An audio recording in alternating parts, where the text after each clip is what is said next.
made him miss it. The place, the chess, his friends. As he ran, he glanced at his wristwatch and, seeing the time, picked up the pace. He had about an hour and 20 minutes until his appointment at the Institute, and he didn't like to be late. In fact, being late drove him crazy. Headquartered in Küsnacht, about 20 minutes from McBride's hotel, the Institute of Global Studies was a small but venerable think tank funded by old money flowing from tributaries on both sides of the Atlantic. Like so many foundations established in the aftermath of the Second World War, the Institute was dedicated to the idea, the vague and elusive idea, of world peace.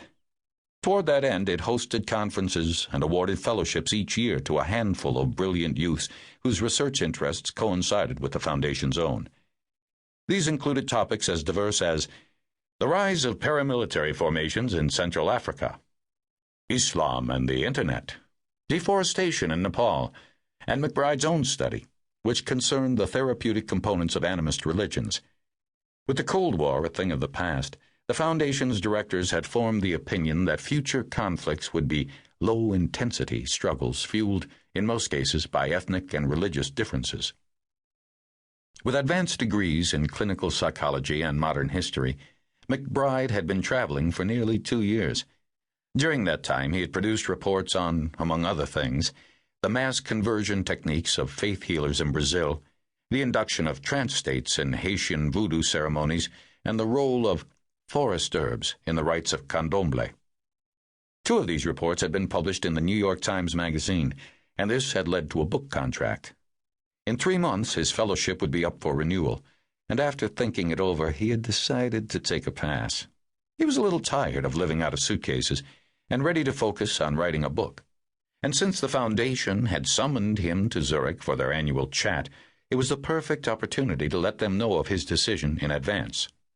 All of which was just another way of saying that life was good and getting better.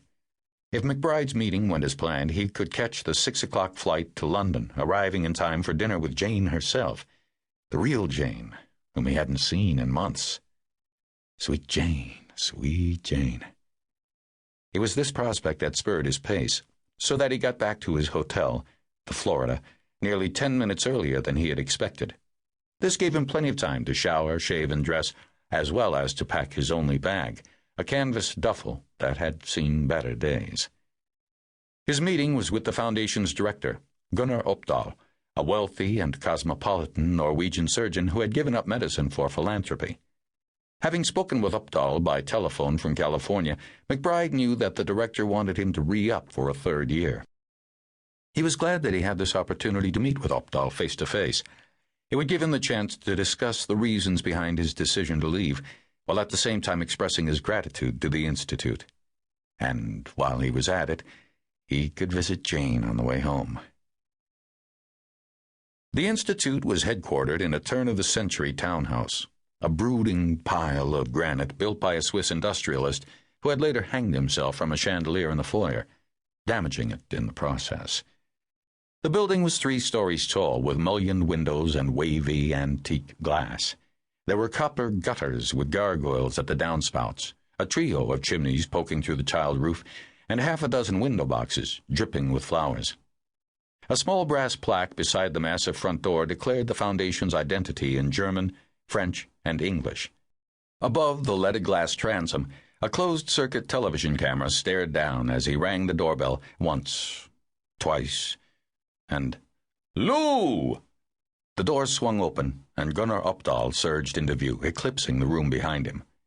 Taller even than the 6'1" McBride, the Institute's director was impeccably dressed in an expensive business suit that had a hand-tailored look, and a Hermes tie that McBride recognized from the duty-free shops at Heathrow.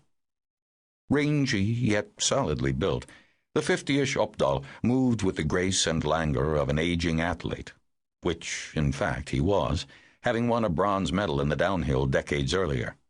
It came up in conversation one time, the strange coincidence that McBride's father had medaled in the same games, Sapporo, 1972, taking a silver in the biathlon, the first American ever to place in the event.